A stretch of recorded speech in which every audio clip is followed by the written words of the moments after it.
Good afternoon and welcome to the Leadership Conversation series. The social impact sector is full of passionate leaders with innovative outlooks on the world's greatest problems. Our Leadership Conversation series focuses on the unique insights offered by such leaders as they share their experiences and move the development sector forward. Our host, Go Barefoot, is an interactive web portal dedicated to the social sector.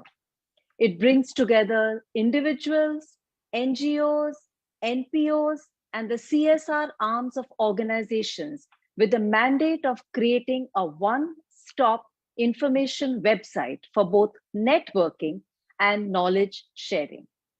We are supported in this initiative by Catalyst, an NGO which has for the past 14 years prepared young women for the leadership roles, thereby bridging the gender gap in our Indian workplaces. Also, we are supported by third sector partners, India's first and only executive search firm dedicated solely to the development sector. Our guest today is one of most known faces in this sector and needs no introduction. I would like to welcome Puja Marwaha, Chief Executive, Child Rights and Youth, famously known as CRY.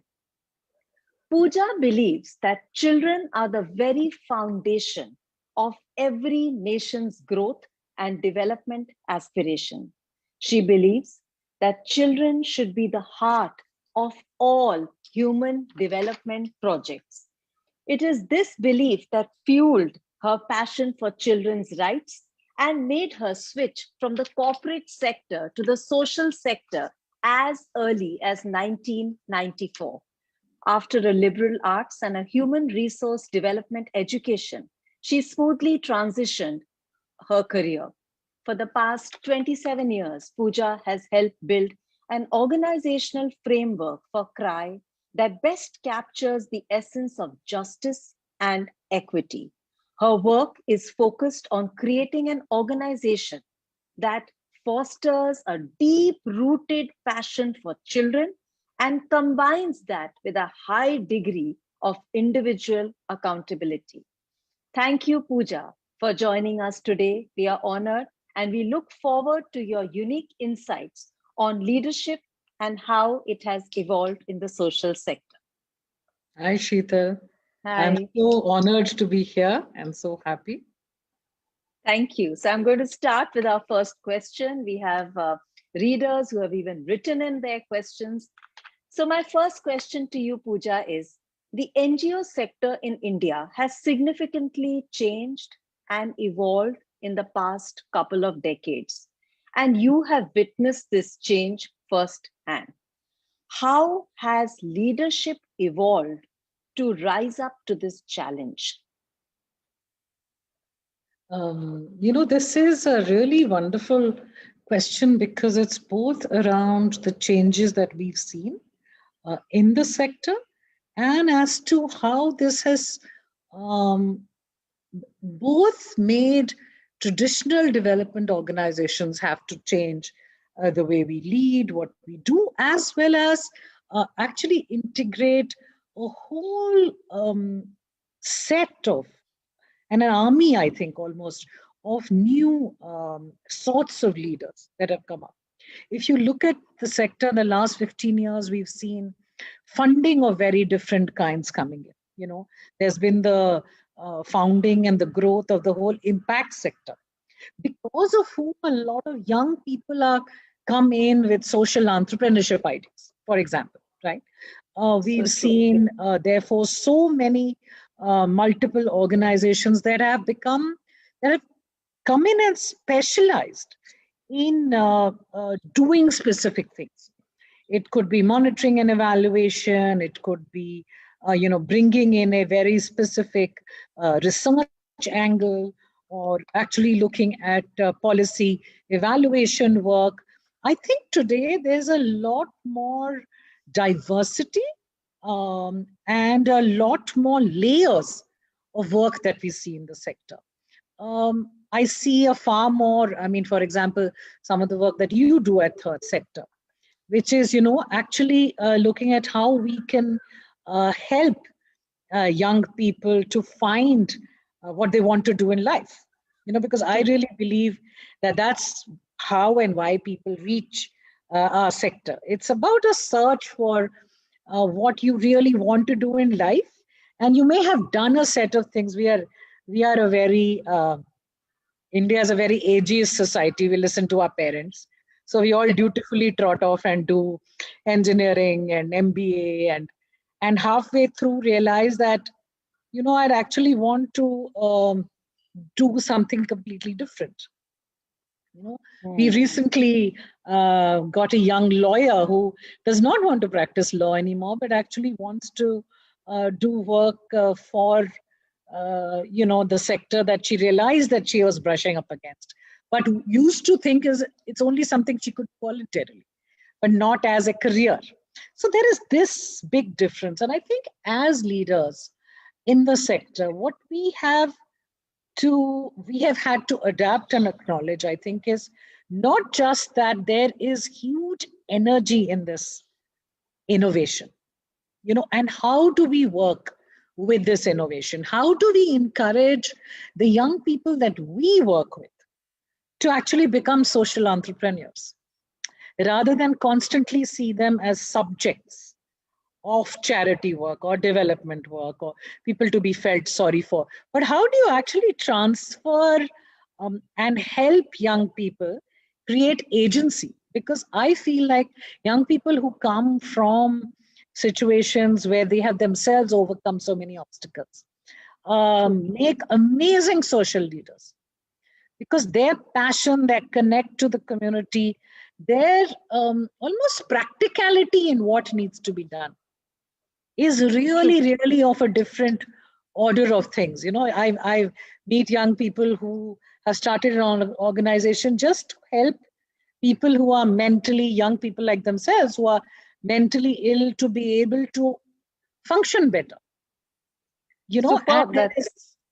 It's just amazing as to what this sort of opening up of funding and as to what constitutes development work has actually changed what we can do.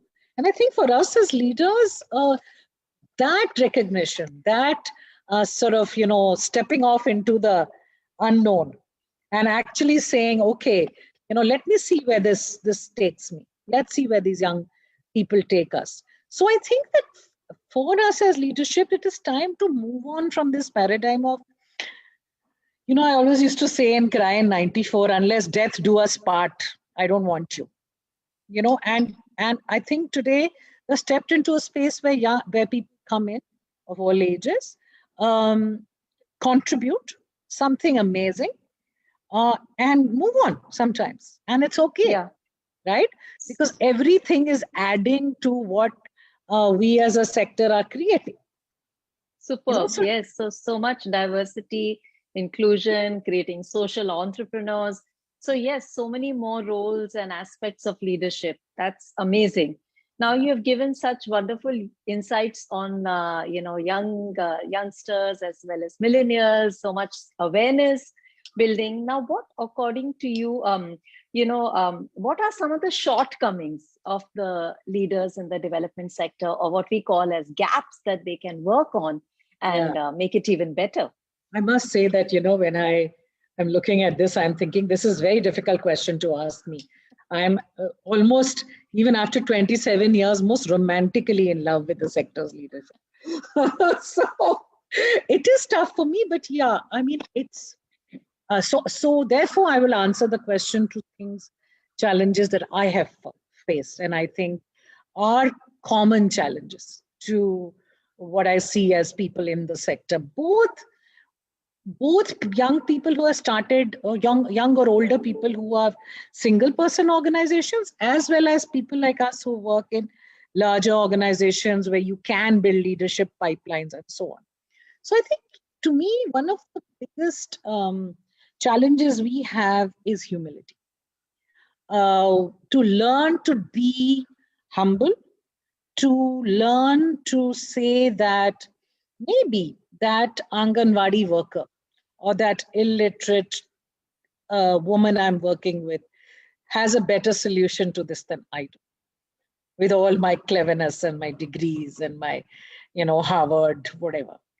That to me is something that happens to us in the sector. Maybe it's because we work with the very disempowered. So sometimes you can get a very unreal idea of how great you are. And that keeping your feet on the ground and keeping yourself humble is a big challenge. I think the other thing that we need to focus on, and we've needed to for a long time, is the questions of building sustainable institutions. Am I the only thing that holds this institution up?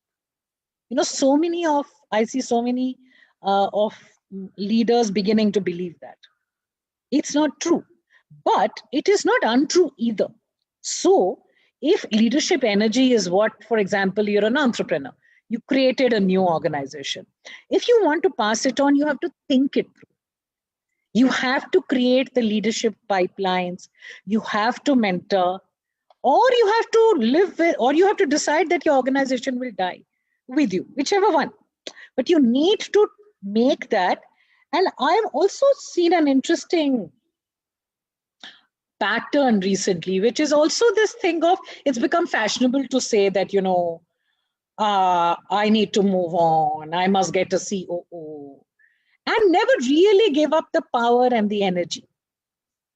Because there is a right time to do this. It's neither too soon, nor is it too late. So I think that whole construct of building an institution that sustains, of looking at how will you make your values live. I remember my mentor in CRY, who was the then CEO, Parvin Verma. I realized that there was this, even when you were building an HR system, okay, the context was, can you build a system that will sustain? That is actually in keeping with, let's say, our principle of equity. So everybody, so the institution you build, and then, so I think that focus is something that we sometimes lack because we are so busy in resolving issues. We are so busy with, the very urgent issues of poverty that we deal with, that we forget that the leadership also means building an institution that is healthy and that will be able to do what it should do. It's so interesting you say that humility, because there's so much of conversation now in the post-COVID world, I would say, and going forward, that leaders need to display, even in the corporate world, humility, respect for the employee, even for the vendor, as well as for the environment. So there are so many parallels that one can draw here. But my next question is very closely linked to what you mentioned right now, that how does your organization proactively help develop potential leaders? So a few points, if you can share, it will be really beneficial for our listeners. So absolutely. So at two layers, if I look at what we've attempted to do in CRY, we've attempted to build leadership at field level as well as within the organization. And at field level is really, if you ask me, what has CRY achieved in our 40 years? I think one of the things we're proudest of is actually of having helped create a cadre of NGO leaders. We've supported almost, in our so many years, almost 740, 750 organizations and individuals, some of whom would have started barely as fellows, barely with just a whisper of an idea that you fund and you stand with. So how do you actually allow and build local leadership is something that we really like to do, and do with great passion. That how do you, it could be as simple as ensuring that they learn about statutory compliances and keep financial probity. So some of those, the metrics that you start applying is that, for example, when the regulatory environment grows stiff, are our organizations compliant? And if they are, and the leaders have actually been held to those values, then you know you've succeeded. You know, similarly within the organization, I think we've done 2 or 3 things. One is we've taken a very path not taken. Okay, there is a very strong belief within CRI that in the end, who I am as an individual, how willing I am to transform myself, to learn for myself, to undergo painful processes of self-change is what determines what I do. So we've not invested into a lot of the traditional skill development type of leadership work, but invested into coaching, invested into processes, invested into a lot of labs, self work, and we've actually looked at some of the heuristics for what we think makes leaders. And we this is one of the first things we look for: people who are willing to look at and change themselves. Because if you're not willing to do that, I can, give you can go to like Ivy League, right? And learn all these wonderful skills of monitoring and evaluation, etc. But at some point, you are going to hit who you are. True. And so a lot of investment that we try to do is into saying that if CRI's entire mission is about believing that individuals have potential within them to take action for children, then how do we translate this within ourselves? Do we just keep writing off people, or do we believe in their potential, look at what we need to do? So we have in fact, a lot of people joining from the corporate sector are like, oh my God, you've got such developed HR systems. Yeah. Whether it's about ensuring that our managers start seeing themselves as mentors, as coaches, as ensuring everybody has an individual development plan that is separate from their work deliverables, so that investment, I think, is really what we do. And my advice to everybody is to do it. Yeah. Well, my next question is closely linked to that, which is that you have almost 3 decades of experience in the development sector. So a couple of pieces of advice to the young rising stars of the NGO space on how they can manage their careers. I think I already said some of it, which is, I would advise people to listen, to understand that there is such a thing as intellectual leadership, but there is also such a thing as leadership or wisdom that comes from doing. Yeah. So I would say to people, listen to your own heart, listen to what others are saying. Don't be authentic. Whatever that authenticity, do not be afraid. When I came in, I remember I was quite afraid of expressing how much I actually loved children and loved the work. I think you need to learn to say, this is a space where I can actually be all of myself. And it's okay. It's okay to say, I don't know. It's okay to ask for help. And what you need to do is look at your growth, not just vertical, but look at your growth as horizontal, as what are all the skills that you can add to yourself. And remember that, the development sector is a place where you actually get entrusted with a huge responsibility, which nobody gave you. You came and took it yourself, but you made yourself accountable and responsible for people's lives. So you have to be very accountable, and it has to be self-driven accountability. And therefore you have to be humble. Therefore you should not, say, you get so blindly carried away. I have to tell my funder that everything is all perfect. Yes, you do. Yeah. But you can also go out and say, no, this is wrong. We need to fix it because it's not changing the problem, or it's not having the outcomes that I wanted to have. So I would agree with you. Put accountability first. No? Measure what you're doing, measure your impact on the world, And don't get caught with, I have to become a senior manager, then I have to do this, then I have to do that. What are you really learning on a day-to-day basis?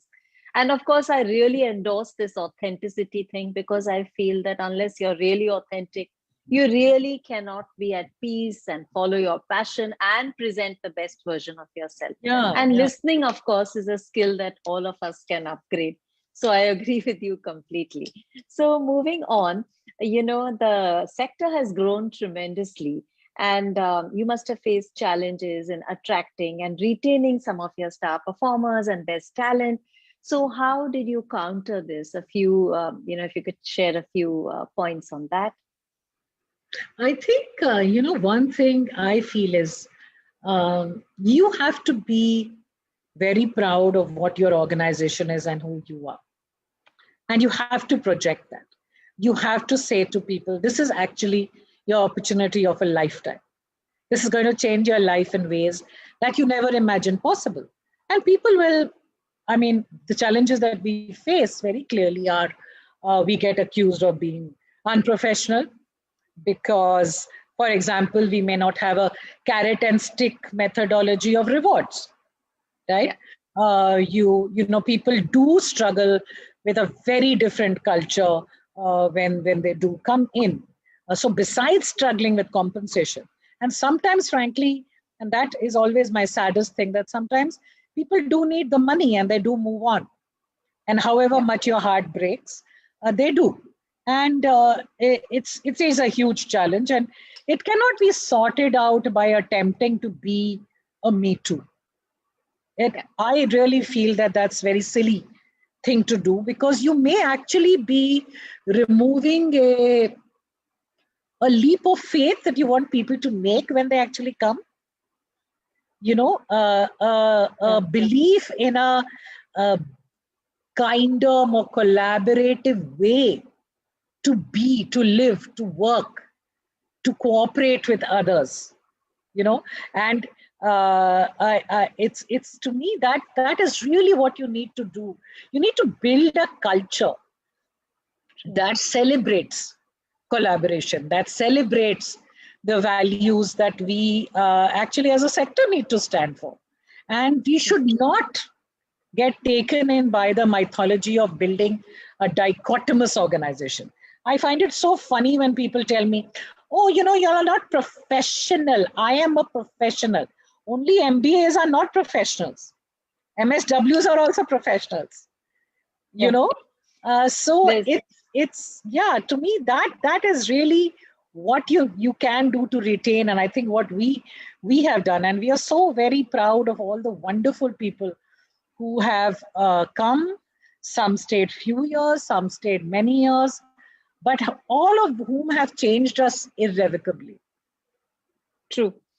So my final question to you is that, one of the biggest changes in the sector has been the manner in which donors now view return on investment, which of course stems from better efficiency, transparency in the system. Also, donors want to see an enhanced and a measurable impact. So what are your views on this new change that we are seeing in the last few years? So, one of the things that I feel like, actually in the sector, if you look at what's been done internationally and nationally, are methods of measuring our impact, both as long-term sustainable change in children's lives, communities' lives, whichever space we're working in. I work with children, so for me, it's a change in children's lives that I would want to measure. Actually needs to sit in a very in a framework of, I am accountable to that child in whose name I work, right? And to do that, if I have to pull in methodologies from the corporate sector, methodologies from the advertising sector, whatever I have to do, that I need to do that. So in a way, I actually like donors coming in and saying, I want to look at impact. What I react to, and I wish I could attempt to change, was this impression that we are not accountable, that we are not measurable, that just because change is slow means that it is not measurable. It is measurable. But Right. what you will get initially will be process impact. You will get people saying, oh, we had so many meetings. Like a simple example that I always take is that I wanted ultimately to get a women's group to ensure that they start talking about children's rights and overseeing the school, let's say. But Right. my initial steps will be that, first of all, the group will have to be formed. Then what it discusses, is it beginning to discuss children's issues? So actually, even if you break it up into very simple process outcomes, measurability is very much measurable. Change does not It's just slow. come from red ribbons on Kela Chotis. It comes from sustainable change. You know, my girls need to go to a government school that will last, not an NGO school where tomorrow, if I don't have funding, it will shut down.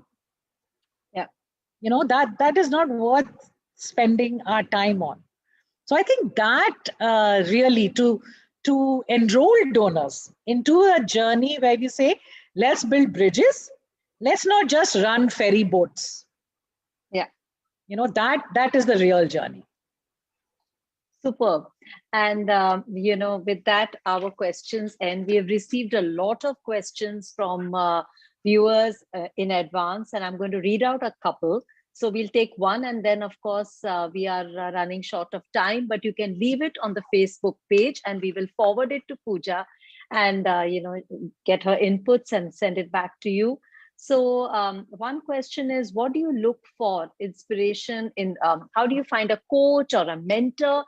And how important was that in your personal journey, your interaction with a coach or a mentor? It's a young person from the NGO who's asked this question. So I was very blessed. I think I actually got a boss as soon as I joined who was extremely inspirational. She was the CEO became the CEO of CRY in '98, Pervin Verma, and very, very inspirational. And very inspirational to, so I think what was critical was that she was a mentor who was, you need to find someone who's interested in your growth, who sees you as having potential and is willing to, sort of let you find that in whichever space. I don't ever recall being told that this is the direction you need to go in, but actually to say, just look into yourself and figure out what you're capable of, and show mild disappointment when you don't actually come up to their image of you. Because when someone is interested in you, in helping you grow bigger and grow beyond the frame that you defined for your life. So I would urge you to look for people like that. They could be in your family, they could be friends, they could be, if you're fortunate, they could be in your organization. But that's the sort of mentor you want, someone who wants you to become larger, and not someone who constantly, thinks that, oh, like people tell me, what is that nonsense they say about children? Oh, you beat them and they'll be okay. Who use a carrot and stick mentality. Yeah. Oh, give people rewards and they'll start acting better. They will not. No. They need to be influenced, inspired, motivated by you. So superb. Absolutely. Thank you, Puja, for sharing such unique insights. And I'm sure our audience have benefited tremendously from your inputs. A big thank you to our viewers for joining us this afternoon. Stay safe, get vaccinated, and looking forward to seeing you in the next episode. Thank you and goodbye. Thank you so much, Shital, and all the best to you and the whole team for a wonderful initiative. I do hope this goes forward really well. Thank you. Thank you, Puja. Thanks a lot. Really appreciate and looking forward to staying in touch. Thank you.